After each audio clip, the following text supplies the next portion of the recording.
Assalamualaikum warahmatullahi wabarakatuh, teman-temanku yang hebat dan luar biasa, komunitas Ratu Lisa di seluruh Indonesia. Jadi sebuah perjalanan itu harus menjadi salah satu bingkai untuk kekuatan kita belajar dan membelajarkan diri dalam segala situasi dan kondisi. Dulu kita lahir tidak meminta, tapi akhirnya kita dilahirkan ke dunia ini. Setelah lahir kita coba belajar.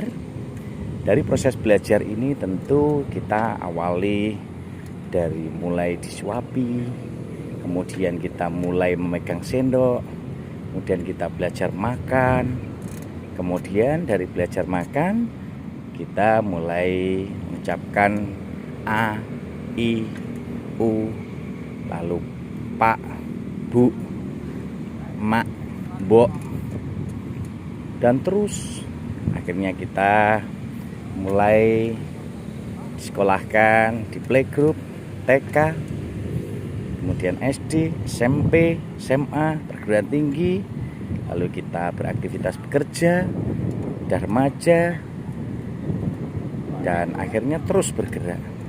Jadi proses kehidupan itu menjadi salah satu bagian upaya kita untuk membangun komitmen, membangun keyakinan, dan itu bagian upaya kita untuk terus belajar dan membelajarkan diri dalam segala situasi dan kondisi. Teman-teman yang luar biasa, komunitas Ratu Lisa di seluruh Indonesia. Yang pertama, apa yang harus kita lakukan? Proses untuk membangun sistem keyakinan. Sistem keyakinan diri harus dibangun bahwa dimulai niat untuk beribadah. Itu yang pertama.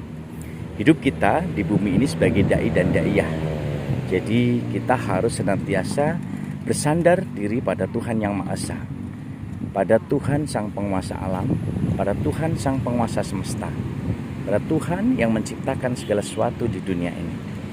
Jadi perjalanan kita untuk menjadi salah satu bagian terindah di bumi ini adalah bagaimana kita menyadari bahwa kita di bumi ini adalah utusan.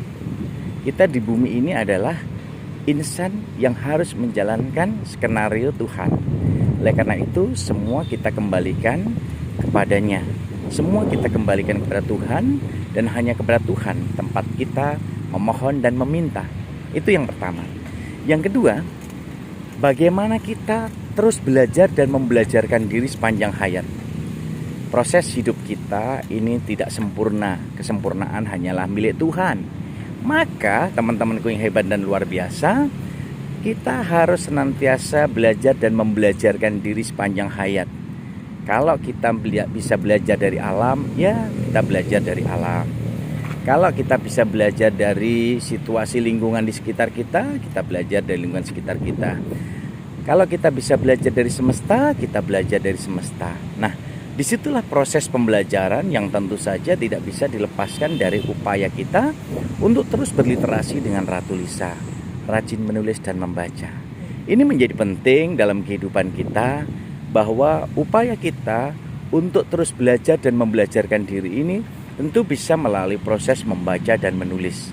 Berliterasi dengan Ratu Lisa, rajin menulis dan membaca di Istana Arfus tercinta, ini tentu akan memberikan dampak yang sangat luas terhadap pengembangan diri kita, terhadap pengembangan wawasan kita, terhadap wawasan keilmuan kita. Dan ini tentu akan memberikan satu sinyalemen bahwa diri kita akan menjadi musafir-musafir ilmu yang tiada henti. Dan upaya inilah yang tentu juga akan memberikan dampak positif kepada kita. Kita bisa membedakan mana baik, mana buruk, mana lebih, mana kurang.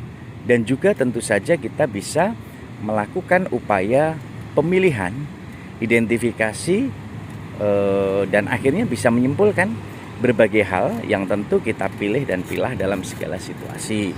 Nah, teman-temanku yang hebat dan luar biasa, komunitas Ratu Lisa di seluruh Indonesia, hal terbaik, hal terpenting yang harus kita lakukan setelah kita punya niatan untuk ibadah sebagai dai dan daiyah.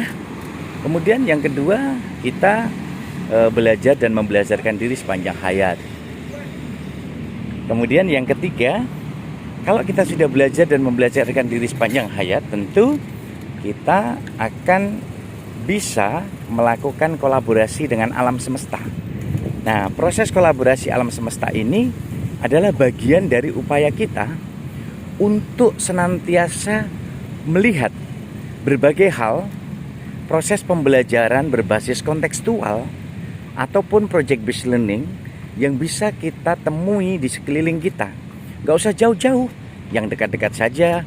Ketika kita bisa melihat berbagai kasus yang punya nilai positif, punya nilai keteladanan, ya itu bisa kita jadikan teladan pembelajaran yang terbaik. Kalau ada hal-hal yang kurang bagus, kurang baik, itu menjadi nilai-nilai yang bisa menjadi pelajaran agar kita tidak melakukannya. Jadi upaya yang ketiga kita untuk membangun sistem keyakinan diri, meraih sukses, itu adalah bagaimana kita berkolaborasi dengan semesta. Karena upaya berkolaborasi dengan semesta ini tentu akan memberikan dampak yang sangat banyak terhadap diri kita. Nah, yang keempat, ketika kita sudah melakukan kolaborasi dengan semesta, yang keempat kita membuat perencanaan berkelanjutan.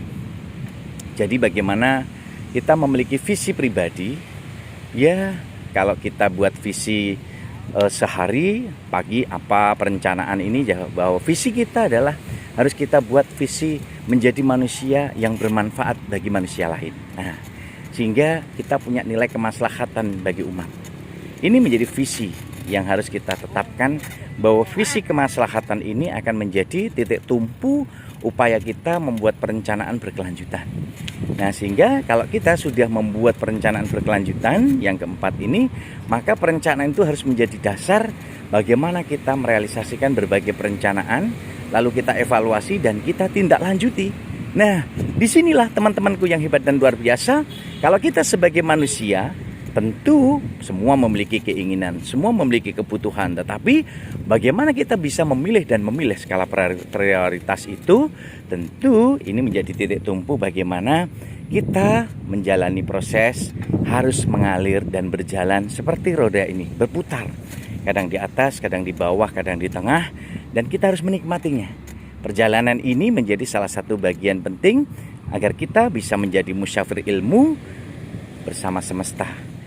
Yang keempat tadi sudah kita lakukan, bagaimana kita memiliki perencanaan berkelanjutan.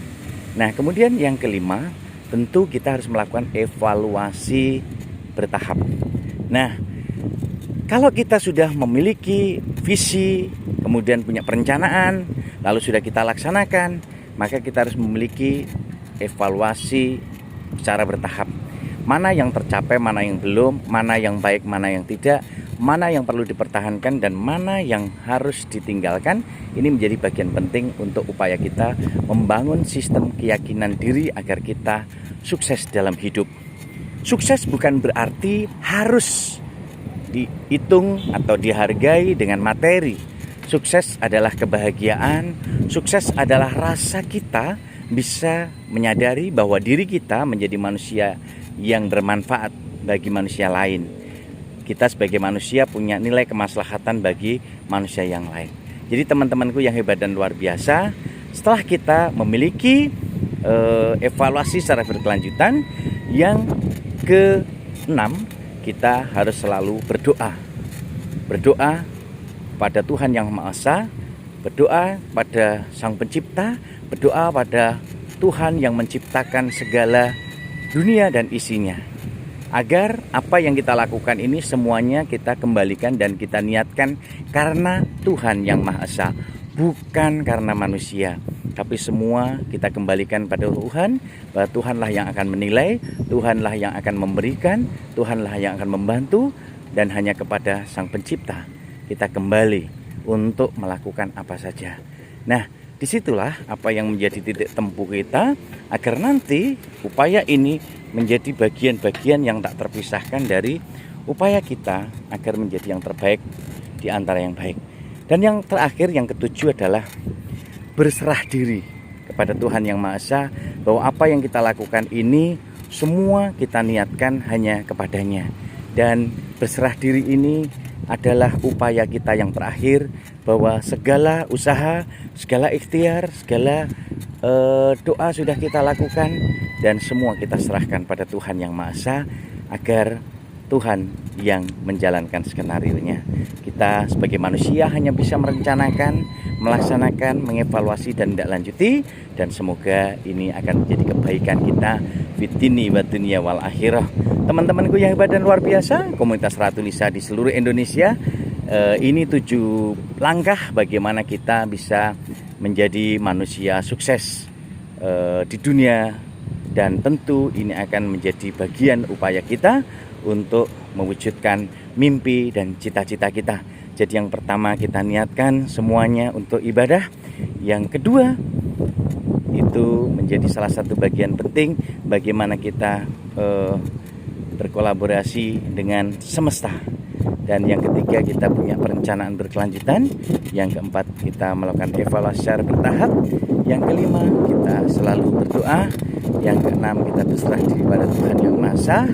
Dan tentu saja ini menjadi upaya kita dalam berbagai bidang, dan semoga bisa tercapai mimpi-mimpi kita, imajinasi kita, dan semoga kita semua menjadi manusia-manusia hebat yang bermanfaat, menjadi manusia sejati yang selalu memotivasi dan inspirasi, dan menjadi manusia bermartabat yang maslahat untuk umat. Karena upaya kita untuk mewujudkan 7 poin penting, 7 langkah penting, itu menjadi titik tumpu apa yang akan kita lakukan, yakni meluruskan niat kita sebagai manusia untuk beribadah. Yang kedua, belajar sepanjang hayat.